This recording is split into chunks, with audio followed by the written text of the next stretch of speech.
Tax से जुड़ी हर उलझनों को दूर करने के लिए लेकर हम हाजिर हैं आपका पसंदीदा शो टैक्स गुरु, जहां हम नियमों के दायरे में रहकर टैक्स बचाने के बेहतरीन तरीके आपको बताते हैं। नमस्कार, मैं हूं लक्ष्मण राय और आज हमारे साथ जहां जाने माने टैक्स एक्सपर्ट शरद कोहली साहब। कोहली साहब नमस्कार। और इस शो में कोहली साहब आपके लिए कई सारे ऐसे टिप्स बताएंगे जिससे आपकी टेंशन भी दूर होगी और कुछ पॉकेट में भी फायदा होने वाला है। इसलिए इस शो को देखना बिल्कुल मत भूलिए और अगले आधे घंटे तक हमारे साथ जुड़े रहिए, क्योंकि इस शो में हम बताने वाले हैं कि फेसलेस असेसमेंट प्रोसेस में हुए बड़े बदलाव, अब नहीं चलेगी अधिकारियों की मनमानी, विदेशों में हुई कमाई तो कैसे बचाएं टैक्स, अंडर कंस्ट्रक्शन प्रॉपर्टी पर लिया है लोन तो पोजेशन से पहले ब्याज पर कैसे पाएं टैक्स छूट। इन सारे मुद्दों पर बातचीत करेंगे, लेकिन सबसे पहले बात इनकम टैक्स रिटर्न की।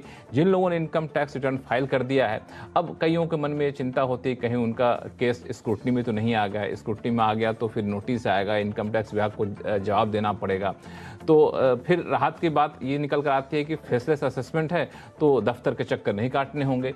लेकिन फेसलेस असेसमेंट में भी कई बार ऐसा देखने को मिला कि इनकम टैक्स पेयर्स की परेशानी बढ़ जाती थी। तो अब एक नया एसओपी या फिर कहें नई गाइडलाइन इनकम टैक्स विभाग ने जारी की है, जिससे फेसलेस असेसमेंट को और ज्यादा सुविधाजनक बनाया गया है इनकम टैक्स पेयर्स के लिए। तो फेसलेस असेसमेंट की बात जब आती है तो लोगों को लगता है कि बड़ी राहत मिलने वाली है, और मुझे लगता है कि कई सारे केसेस जो है फेसलेस असेसमेंट के अब तक आए हैं। पहले फेज में 60,000 केस को आइडेंटिफाई किया गया, उसके बाद कहा गया कि इसमें से ऑर्डर भी जारी किए गए करीब 24,000 मामले में। लेकिन अब जो नए जो बाकी बचे हुए केस में, उसमें नए नियम के तहत सरकार आगे बढ़ेगी। तो इस नए नियम के तहत अगर आगे बढ़ती है तो इनकम टैक्स पेयर्स को किस तरह से राहत मिलने वाली पहले के मुकाबले? देखिए लक्ष्मण, बहुत सारी शिकायतें आती थी कि फेसलेस असेसमेंट बहुत अच्छा है, जब लाया गया था, जिस मंशा से लाया गया था बहुत अच्छा था, पर उसमें टैक्स पेयर्स को ऐसा लगता था कि हमारे साथ कभी कभी नाइंसाफी हो रही है। तो इसके लिए एक ये एसओपी लाया गया है और ये बदलाव मुझे लगता है कि टैक्स पेयर्स के बेनिफिट में, हित में है। सबसे पहला बदलाव जो लक्ष्मण इसमें लाया गया है कि इसमें आपके लिए जो नोटिसेस इशू करे जाएंगे उसको असेसमेंट अथॉरिटीज को हायर अथॉरिटी से अप्रूवल लेने पड़ेंगे। मतलब कोई भी अधिकारी अपनी मर्जी से कोई नोटिस नहीं जारी कर सकता, ऐसे नहीं कर सकता। हाँ। दूसरा इसमें क्या है, एक बहुत अच्छा जो नई चीज लाई गई है जो मुझे पर्सनली बहुत अच्छी लगी, कि एक हफ्ता पहले आपको असेसमेंट ऑर्डर एसएससी के साथ ड्राफ्ट शेयर करना पड़ेगा। तो ये बहुत रेयर है कि आप एक तरह से जजमेंट की कॉपी ड्राफ्ट एडवांस में एक हफ्ता पहले शेयर कर रहे हैं। मतलब जो नेचुरल जस्टिस की बात कहते हैं वो लगता है बिल्कुल बिल्कुल कि आपके साथ कोई नाइंसाफी ना हो, उसमें हम क्या लिखने जा रहे हैं, आपके खिलाफ जो ऑर्डर पास हो रहा है, आपके फेवर में हो रहा है, वो आपको शेयर किया जाएगा। उसके बाद एडिक्वेट टाइम दिया जाएगा। ये भी नेचुरल जस्टिस की बात आती है कि आपको जल्दबाजी नहीं की जाएगी, जो टाइम आपके लिए प्रोवाइडेड है वो टाइम आपको दिया जाएगा। इसके अलावा एक और चीज जो लाई गई वो ये लाई गई कि फिजिकल इंस्पेक्शन की लक्ष्मण जहां बात आती है कि कई बार किताबें, बुक्स ऑफ अकाउंट्स मांग ली जाती हैं, तो अगर फिजिकल इंस्पेक्शन बहुत जरूरी होगी, फिजिकल वेरिफिकेशन जिसको कहते हैं, तभी वो करा जाएगा, वरना उसको फेसलेस ही रखा जाएगा। मतलब आपको बार बार बुलाया नहीं जाएगा कोई कि आप दिखा के जाइए, इस चीज को वेरीफाई करा के जाइए। ज्यादातर बुक्स ऑफ अकाउंट्स में ही करा जाएगा, वरना नहीं करा जाएगा। इसमें एक और सवाल उठता था कि कई लोगों की शिकायत होती थी कि हम फेसलेस असेसमेंट में या फिर सुनवाई में बहुत ज्यादा सेटिस्फाइड नहीं है, तो हमें पर्सनल हियरिंग का मौका दिया जाए। इसके लिए कोई प्रावधान नियम में? देखिए, अगर टैक्स पेयर इस बात पे जोर देता है कि मुझे पर्सनल हियरिंग चाहिए और डिपार्टमेंट को ये लगता है वाकई इसमें कोई ऐसा कागजात है, कोई ऐसी किताबें हैं, कोई ऐसी बल्कि चीज है जो कि आके दिखाई जा सकती है, तो इसकी परमिशन मिल जाएगी। और एक और प्रावधान किया गया है कि अफसरों को जो टाइमलाइंस दी गई हैं हर प्रोसेस में, उन टाइमलाइंस का पालन बहुत सख्ती से करना होगा। और आखिरी चीज जो बहुत अच्छी मुझे लगी फिर, कि आपको एसएमएस के जरिए और फिजिकल लेटर्स भी आपके एड्रेस पे भेज के आपको इत्तिला दी जाएगी। बहुत सारी जगह लक्ष्मण शिकायत आती थी कि हमें पता ही नहीं लगा कब ये फैसला हो गया, पता ही नहीं लगा कब डिसीजन हो गया। अपनी बात कहने का हर मौका दिया जाएगा, बिल्कुल पूरा मौका दिया जाएगा। साथ में ये भी कहा जाए कि आपको ये भी मौका नहीं दिया जाए कि आप आरोप लगा सके कि इनकम टैक्स विभाग ने हमारे ऊपर ज्यादती कर दी, हमारी बात नहीं सुनी, हमारे खिलाफ ऑर्डर जारी कर दिया। बिल्कुल आपके एसएमएस के जरिए चिट्ठी आपके घर पर आएगी, नोटिस आएगा, इत्तिला पहुंचनी बहुत जरूरी है। ये तो बड़ा ही फायदा हुआ इनकम टैक्स। बिल्कुल। और मैं जब ये सारा देख रहा था और फेसलेस असेसमेंट की प्रक्रिया को देख रहा था, तो मैं कभी कभी अपने आप को कुछ लाइनें लिखने से रोक नहीं पाता। लिखा हो तो बताइए, आपकी इजाजत हो तो मैं लिख दूं। मैंने फेसलेस के लिए खास ये लिखा है और मैं उम्मीद करता हूं जिन लोगों को राहत मिलेगी उनको पसंद भी आएगा। तो रूबरू ना हो सके हम जब आपसे कभी, रूबरू नहीं होते, फेसलेस है, रूबरू ना हो सके जब आपसे कभी, गुफ्तगू ना हो पाए जब ठीक से कभी। गुफ्तगू भी नहीं हो पाती है क्योंकि आप तो लिख लिख के बात करते हैं उस पर। गुफ्तगू भी ना हो पाए जब ठीक से कभी, रुसवा तुम ना होना फेसलेस से अभी, रुसवा बात, तुम ना होना, क्या बात। मतलब टैक्स पेयर्स नाराज ना हो जाएं, फेसलेस से अभी। और आखिर में बोला तब आके थाम लेंगे हाथ आपका तभी, तभी उसी समय ये जो एसओपी आए हैं कि हम आपका आके हाथ थाम लेंगे। बिल्कुल, चिंता तो मत मुझे करिएगा। लगता है कि इस पूरे फैसले के नई स्कीम का पूरा अपने आसान शब्दों में जो लाइनें लिखी हैं बहुत ही बेहतरीन है। जी बिल्कुल, मैंने कहा टैक्स पेयर्स के लिए बहुत सारे लोग लक्ष्मण बहुत चिंतित थे फेसलेस को लेकर, मतलब जितने इसके फायदे आए थे, जब इसको अप्लाई करा गया तो इसमें कहीं ना कहीं बीच में दिक्कतें लोगों को आई, उसी से मैंने बात निकाल के ये बहुत कुछ बढ़िया, लाइनें लिखी। बहुत बढ़िया। चलिए, इस बीच कई सारे फोन कॉल्स हमारे पास आ रहे हैं। सबसे पहले चलते हैं वाराणसी, जहां से डीके सिंह साहब हमारे साथ फोन लाइन पर जुड़ चुके हैं। डीके सिंह साहब नमस्कार। हाँ नमस्ते सर, नमस्ते। कैसे हैं आप? मेरे सब बहुत बढ़िया। और आपके लिए, आप लोग कैसे हैं? ये हम लोग सब बहुत अच्छे हैं। बताइए क्या उलझन है आपके पास? मेरे दो सवाल है सर। जी, पहला सवाल पहला पूछिए, सवाल फिर ये जवाब है देंगे, फिर आपको दूसरा सवाल पूछिएगा। बहुत बढ़िया, बहुत बढ़िया। कि पहला है कि अगर मैं टैक्स पेयर हूँ और किसी साल इनकम टैक्स लिमिट से नीचे है, ठीक है, तो क्या आईटीआर फाइलिंग अवॉइड कर सकते हैं उस साल में? ऐसे में एक सवाल और उठता है कि हमारे जो पिछले पुराने कैपिटल लॉस क्लेम्स हैं उसका कोई नुकसान तो नहीं होगा? इसका अगर उल्टा किया जाए, अगर टैक्स पेयर नहीं है और किसी साल इनकम जो है टैक्सेबल रेंज में है, तो क्या उस साल का आईटीआर फाइल करके अगले साल फिर हम बंद कर सकते हैं? ठीक है, आपका सवाल का जवाब मिलेगा। कोहली साहब, अच्छा अच्छा सवाल बहुत है। अच्छा सवाल है। बहुत सारे खासकर लक्ष्मण जो रिटायर्ड लोग होते हैं वो ये बात जानना चाहते हैं, किसी किसी साल में इनकम ऊपर नीचे हो जाती है। तो सिंह साहब देखिए, अगर इनकम बिलो टैक्सेबल है तो ये बात सच है कि रिटर्न फाइल करने की जरूरत नहीं होती है, पर अब आयकर में और रूल्स में कुछ ऐसे क्लॉजेस डाले गए हैं।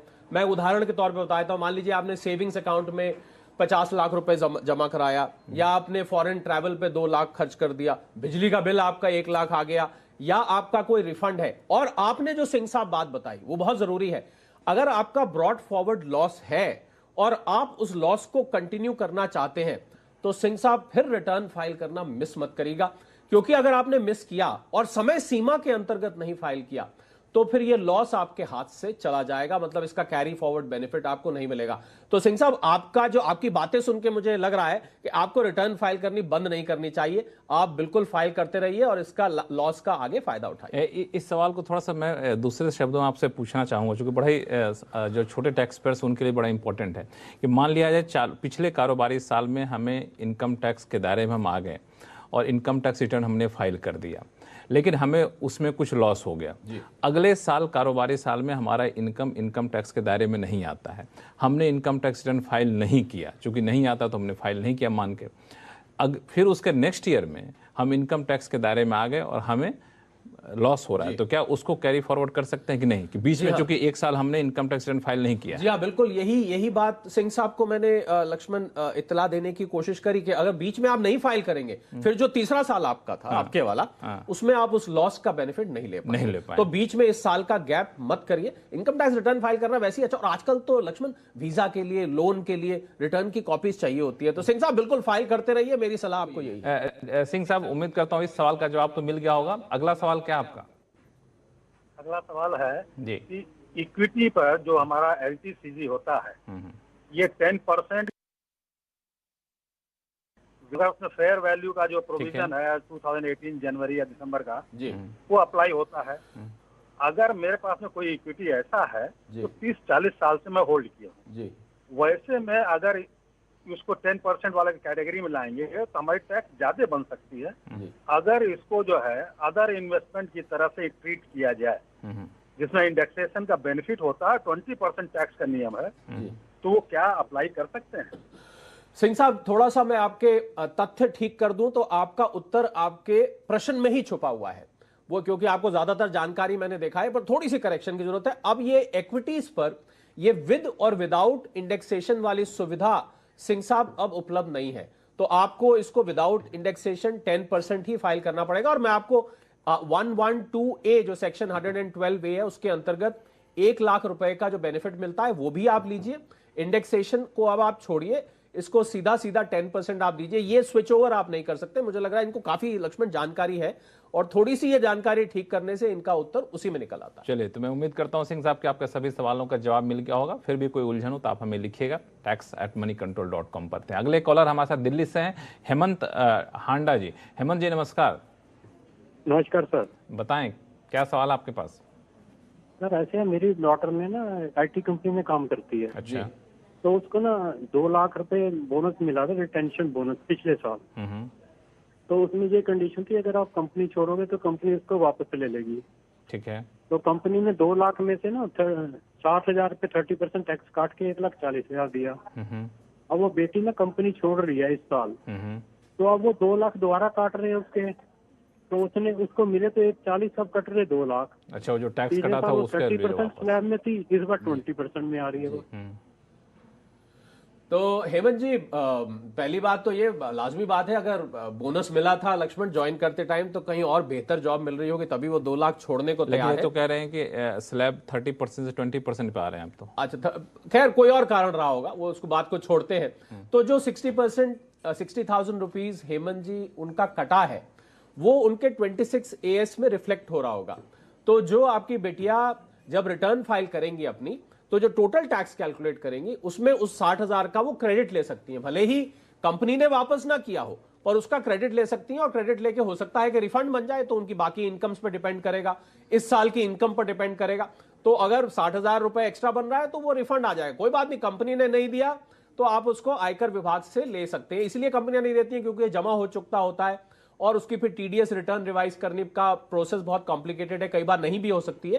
तो आप इसको डिपार्टमेंट से डायरेक्ट रिफंड ले सकते हैं या इसका क्रेडिट वो ले सकते हैं। तो इसका रिफंड कैसे क्लेम करना, वो 26 AS में दिखता है? 26 तो इनकी जो बिटिया की टोटल इनकम होगी, उस टोटल इनकम पे जो टोटल टैक्स बनेगा, अगर वो इनकम इससे कम है तो 60,000 लाजमी बात है कि फालतू टैक्स दिख रहा होगा, वो रिफंड में आ जाएगा और रिफंड इनको अपने आप मिल जाएगा। तो बहुत टेंशन लेने की जरूरत नहीं है। जो 60,000 आपको कंपनी से नहीं मिल रहे हैं वो आपको इनकम टैक्स विभाग से मिल जाएगा। बहुत आसान प्रक्रिया है, जैसा कि कोहली साहब ने बताया। चलिए, फिलहाल वक्त है छोटे से ब्रेक का। ब्रेक के बाद बताएंगे विदेश में हो रही कमाई पर कैसे बचाएं इनकम टैक्स। लौटते हैं छोटे से ब्रेक के बाद।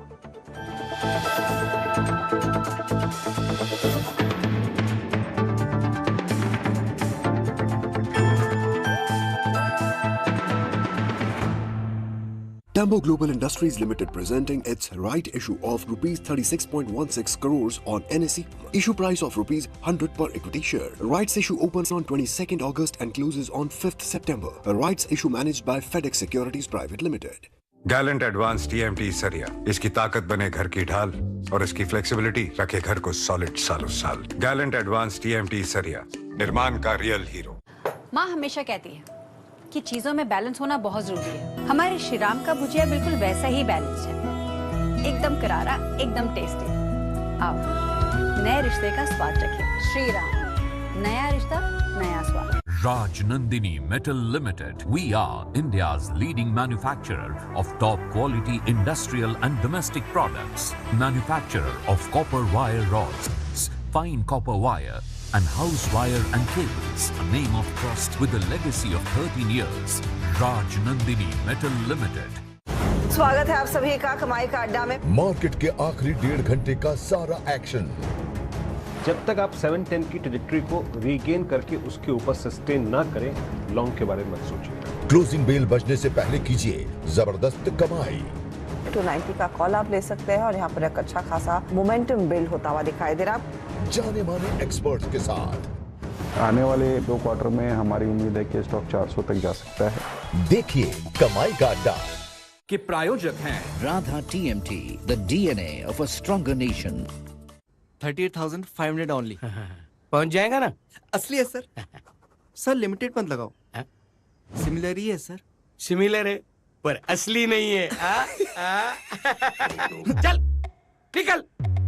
Agarwal packers and movers limited, क्योंकि लिमिटेड नहीं तो असली नहीं। कॉल 9-300-300-300। फ्यूचर एक्सप्रेस में आप सभी का स्वागत है। FNO मार्केट का हर एक्शन। 17,200, 17,250 की जो पुट्स हैं उनके ऊपर आप नजर रखें।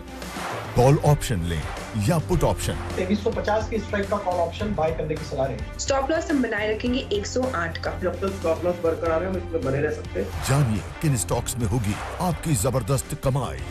3400 रुपए के टारगेट्स के लिए आप यहाँ पर दांव लगा सकते हैं। 3290 ये आपके लिए एक स्टॉप लॉस रखने की राय। देखिए फ्यूचर्स एक्सप्रेस के प्रायोजक हैं Signature Global, independent floors for the independent you.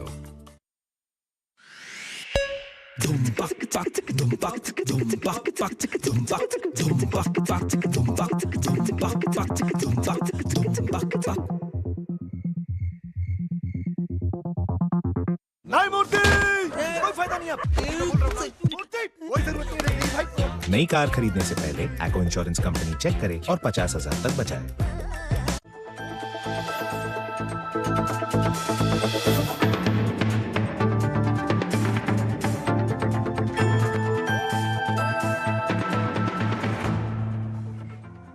Break के बाद एक बार फिर से आपका स्वागत है। आप देख रहे हैं टैक्स गुरु और आपके सवालों का जवाब देने के लिए हमारे साथ हैं जाने माने टैक्स एक्सपर्ट शरद कोहली साहब।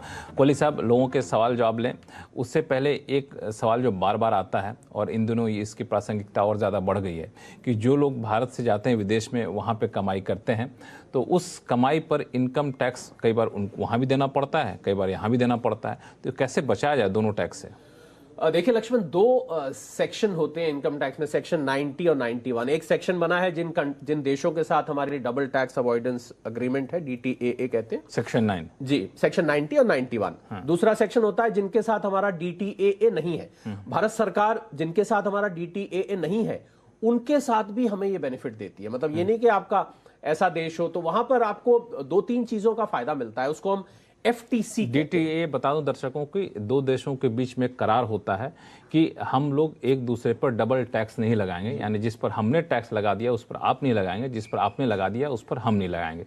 तो एक देश दूसरे देशों से आपस में करार करते हैं। तो जो कोहली साहब कह रहे हैं वही कह रहे हैं, जिन देशों के साथ DTA नहीं है उनको भी ये छूट मिलती है, उनको भी डबल टैक्स नहीं चुकाना पड़ता। और उस छूट को बोलते हैं हम FTC, फॉरेन टैक्स क्रेडिट। हम ITC GST में बात करते हैं, यहां पर भी एक FTC है। और ये इसमें 2-3 चीजें ध्यान रखने वाली है कि जिस सोर्स पे आपने ये कमाया है उसी सोर्स के अंतर्गत बाकायदा आपको बेनिफिट दिया जाता है। मान लीजिए किसी की सैलरी है, यहां भी सैलरी है तो सैलरी का सैलरी में मिलेगा। मान लीजिए कैपिटल गेन है, कैपिटल गेन में मिलेगा। तो पहली ध्यान रखने वाली बात यह। दूसरा ध्यान रखने वाली बात यह है कि फॉर्म 67 एक फाइल करना होता है करदाता को इस FTC को लेने के लिए। और अब इस फॉर्म 67 फाइल करने की समय सीमा को भी बढ़ाकर एंड ऑफ असेसमेंट ईयर तक कर दिया गया है। और अगर कोई यह जानना चाहता है कि FTC कितना मिलता है लक्ष्मण, जो कि बहुत जरूरी बात है, वो आपका दोनों में से जो लोअर होगा, मतलब आपका विदेश में जो टैक्स लगा होगा उसी इनकम पर, और उसी इनकम पर जो भारत में टैक्स लगा होगा, एक जितना तो होगा नहीं क्योंकि टैक्स रेट सब देशों के अलग होते हैं, उसमें से जो कम होगा वो आपका रिड्यूस कर दिया जाएगा। बहुत बड़ी सुविधा है लक्ष्मण, क्योंकि आप जब बाहर से इनकम कमाकर आते हैं, वहां टैक्स पे करके आते हैं, तो कई बार ऐसा होता है कि पूरा का पूरा इनकम ही आपका टैक्स में जा सकता है। तो बहुत बड़ी सुविधा ये FTC की दी गई है। और जो भी व्यक्ति, जो भी टैक्स पेयर्स, जो भी दर्शक हमारे बाहर इनकम कमाते हैं, उनको इस FTC का जरूर लाभ उठाना चाहिए। इसकी कोई समय सीमा है? FTC कब तक क्लेम कर सकते हैं? FTC अभी जो मैंने बताया आपको कि रूल 128 है जिसके अंतर्गत ये नियम दिए गए हैं आयकर अधिनियमों के अंतर्गत, उसमें 67 form of end of assessment year तक भी फाइल कर सकते हैं FTC को लेने के लिए। एक सवाल मेरा है कि मान लिया जाए विदेश में कोई आमदनी हुई और पिछले कारोबारी साल में आमदनी हुई और वहाँ पे कुछ हमें लॉस हुआ और यहाँ पे हम इंडिया में आके आमदनी कर रहे हैं, तो यहाँ पे जो मुनाफा है क्या उससे सेट ऑफ कर सकते हैं? इसकी कोई सुविधा होती है कि नहीं? नहीं लक्ष्मण, सेट ऑफ नहीं कर पाएंगे क्योंकि सेट ऑफ के बेनिफिट्स तो हमारे इंडियन इनकम टैक्स में है। सिर्फ जो आपने वहां टैक्स पे कर दिया उसको बचा उसका आप क्रेडिट यहां ले सकते हैं, वो टैक्स दोबारा नहीं देना पड़ेगा। चलिए, इस बीच हमारे पास कई सारे सवाल आ रहे हैं। चलते हैं हैदराबाद, जहां से रिंकू सिंह साहब फोन लाइन पर जुड़ चुके हैं। रिंकू सिंह जी नमस्कार, क्या सवाल आपके पास? हाँ नमस्कार सर। नमस्कार सर। जी सर गुड आफ्टरनून। जी नमस्कार, बताएं क्या उलझन है? सर मेरा सवाल सर एक है कि मैंने एक अंडर कंस्ट्रक्शन प्रॉपर्टी ली है लास्ट ईयर, और उसका जो है मैं क्लेम नहीं कर पा रहा, मतलब उसमें इनकम टैक्स के लिए। तो अभी मैं ऑफिस में प्राइवेट जॉब में करता हूँ मैं, तो उसमें अलॉटमेंट लेटर ही मिला है मेरे को, पोजीशन लेटर नहीं मिला है उसमें। ये जो अंडर कंस्ट्रक्शन प्रॉपर्टी आपने लोन लेकर लिया है? हाँ लोन लेके लिया हुआ है मैंने। अच्छा, उस पर ब्याज चुका रहे हैं? आपका कहना है कि ब्याज हम क्लेम नहीं कर पा रहे इनकम टैक्स में। अच्छा, पोजीशन कब तक मिलने की संभावना है? ये है दिसंबर 2023। अच्छा, तो अब कोहली साहब ये ले सकते हैं ब्याज पर? आप देखिए बहुत इंटरेस्टिंग बात हुई, उन्होंने, आपने हालांकि उनसे पूरा स्पष्ट कराया, पर देखिए मकान खरीदना और इंटरेस्ट, लोन पर इंटरेस्ट बेनिफिट लेना दोनों एक ही माना जाता है। उन्होंने कहा मैंने मकान लिया है और मैं उसका बेनिफिट नहीं ले पा रहा हूं। आपने उनसे पूरा बुलवा लिया, पर वो सांकेतिक रूप से बता रहे थे तो कि कितना जरूरी है सेक्शन 24 का प्रोविजन। तो रिंकू जी, आपने जो प्री कंस्ट्रक्शन पीरियड का जो भी इंटरेस्ट पे किया है लोन पर, उसको भूलिए नहीं, उसको इकट्ठा करते जाइए, और जैसे ही आपको रिंकू जी ये पोजीशन मिलेगा, उसको आप 5 इक्वल इंस्टॉलमेंट्स में आने वाले 5 सालों में आप उस ब्याज को बाकायदा क्लेम कर पाएंगे। और इसके अलावा जो आपने प्रिंसिपल पे किया है लक्ष्मण, ये जरूरी बात है रिंकू जी के लिए कि प्रिंसिपल को 1.5 लाख तक ATC में आप अभी से क्लेम कर सकते हैं, पर जो इंटरेस्ट आपने दिया है उसको इकट्ठा करिए प्री कंस्ट्रक्शन का, और 5 इक्वल इंस्टॉलमेंट्स में उसको क्लेम करिए आने वाले 5 सालों। तो ये लीजिए रिंकू जी, आप तो सिर्फ इंटरेस्ट क्लेम करने पर उलझने फंसे हुए थे, वहां तो इंटरेस्ट और प्रिंसिपल दोनों ही आप क्लेम कर सकते हैं। तरीका बता दिया आपको कोहली साहब ने, और यही हमारी टैक्स ग्रुप की खासियत भी है। तो इसका पालन करिए, इस नियम के तहत आपको दोनों तरह के फायदे मिल सकते हैं, आपके लोन के प्रिंसिपल पर भी और लोन के ब्याज पर भी। अब चलते हैं रीवा मध्य प्रदेश, जहां से राजेश कुमार पांडे जी हमारे साथ फोन लाइन पर जुड़ चुके हैं। राजेश जी बताएं, क्या सवाल आपके पास? हेलो सर, नमस्कार। नमस्कार सर, मेरा सवाल ये था कि मेरी माँ ने 35 लाख में प्लॉट सेल किया है। ठीक है जी, और उस पैसे को उन्होंने मुझे बिजनेस के लिए मतलब दे दिया है। ठीक है। तो मैंने से उन पैसों में से कुछ मैंने शेयर मार्केट में मैंने इन्वेस्ट कर दिया ट्रेडिंग के लिए जी। तो मैं मतलब पूरा करना चाहता हूँ 35 लाख रुपए। तो ये था कि इसमें मतलब मैं क्या, मेरी मम्मी को मतलब लॉन्ग टर्म कैपिटल गेन देना पड़ेगा, जैसे मैंने बिजनेस के लिए उनसे ले लिया है। जी राजेश जी, बिल्कुल आपका सवाल समझ में आ गया। देखिए लक्ष्मण, माँ तो माँ होती हैं, उन्होंने अपना प्लॉट शायद जिंदगी भर उन्होंने संभाल के रखा था, बेटे के लिए बेच के दिया। तो देखिए राजेश जी, जो कैपिटल गेन हुआ है, long term capital gain plot बेच के, वो तो उनको देना पड़ेगा। उसको हालांकि बचाने के बहुत तरीके हैं, आप जानते होंगे। सेक्शन 54F के अंतर्गत बेनिफिट ले सकती हैं, सेक्शन 54EC के अंतर्गत ले सकती हैं। इस पर आपको जो दिया ये गिफ्ट माना जाएगा, क्योंकि आप मेजर हैं, 18 साल से ऊपर के हैं, तो क्लबिंग भी अप्लाई नहीं करेगा। और इस पर जो लॉन्ग टर्म कैपिटल गेन होगा वो आप ही को देना पड़ेगा लॉन्ग टर्म कैपिटल पर। लक्ष्मण, मेरे दिमाग में जब ये पूछ रहे थे एक बात आ रही थी कि माता जी का गिफ्ट किया हुआ पैसा है, राजेश जी कोशिश करें कि लॉस ना ही हो, तो अच्छा इसको जरा सोच समझ के ध्यान से करें। पर कैपिटल गेन वो देंगी और उसके बाद इनकम या लॉस जो भी होगा वो आपके सिर पर होगा। बिल्कुल। तो अगला सवाल लेते हैं जस्सी जी का, जो ईमेल से इनका सवाल आया है, और बड़ा ही महत्वपूर्ण सवाल है। दरअसल ये सीनियर सिटीजन है और इनकी उम्र 76 साल है और इनकम 5 लाख रुपए से कम है। अब ये जानना चाहती हैं क्या TDS जो बैंक काटता है, क्या वो काटना बंद कर सकता है, या फिर काट ले तो क्या हम इसको क्लेम कर सकते हैं? इसकी कोई सीमा है क्या? नियम क्या कहता है? जैसी जी का हम फायदा करा देते हैं लक्ष्मण। इन्होंने आप तो सबका फायदा ही करा रहे हैं, नुकसान तो किसी का कराते हैं। बिल्कुल, इन्होंने ईमेल के जरिए पूछा है। और 15H, जैसी जी आप हमको देख रही होंगी या देखेंगी, नोट करिए, 15H फॉर्म आप भरिए, अपने बैंक को दीजिए और उनको बताइए कि सीनियर सिटीजन के लिए जो सीमा है, एग्जेम्पशन लिमिट, वो 3 लाख रुपए है, सुपर सीनियर सिटीजन के लिए 5 लाख है। तो 3 लाख से अगर आपकी कम इनकम है, 15H भरिए और बैंक उसी समय आपका काटना बंद कर देगा। जब काटना बंद हो जाए लक्ष्मण, इनसे कहें हमें बताएं जरूर, एक बार खुशी होती है सुन के। बिल्कुल, ये 15H फॉर्म का नंबर याद रखिए, इस फॉर्म को भर के दीजिए और देखिए आपका TDS कटना बिल्कुल बंद हो जाएगा। ना तो रिफंड क्लेम करने का झंझट, ना कोई और झंझट होगा, और बताइएगा जरूर। चलिए फिलहाल वक्त है छोटे से ब्रेक का। ब्रेक के बाद बताएंगे कि आखिर आइसक्रीम पार्लर पर GST का क्या है पेंच। लौटते हैं छोटे से ब्रेक के बाद।